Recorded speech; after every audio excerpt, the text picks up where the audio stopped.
Magandang araw. Kape tayo.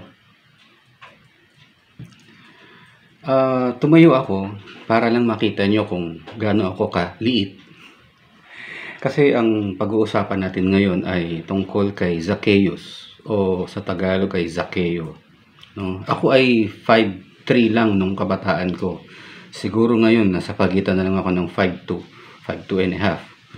Or siguro 5'3 pa rin. Mga 160 millimeters. Ngayon, tungkol kay Zaccheo. Si Zaccheo ay chief tax collector nung kapanahunan ni Jesus. Siya ay mayamang mayaman. Chief tax collector nga.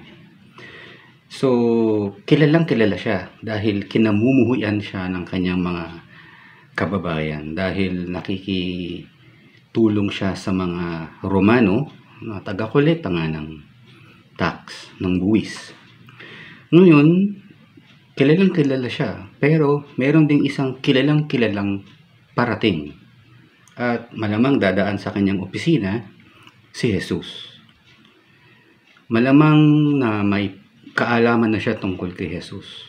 Subalit, hindi pa niya lubusang nakikilala o nakikita man lang. Kaya, nung nabalita ang dadaan si Jesus, siya'y nag-abang.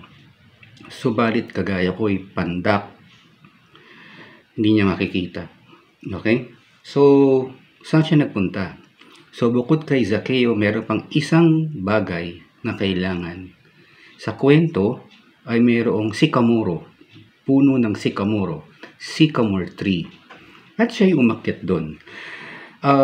Wala akong larawan, subalit nakita ko na hanggang ngayon, buhay pa ang sycamore tree na yon. I-search nyo na lang.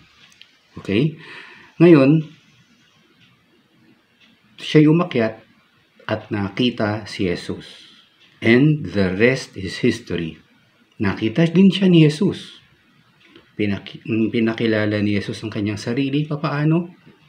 Pinababa si Zaccheo at sinabing, sa iyong bahay ako maghahapunan ngayon. At the rest is history. Nagbago si Zaccheo. Sa ating buhay, minsan ba tayo'y naging sycamore tree na nakatulong sa iba na makita si Jesus? Pag-isipan natin. Muli, kape tayo. Salamat.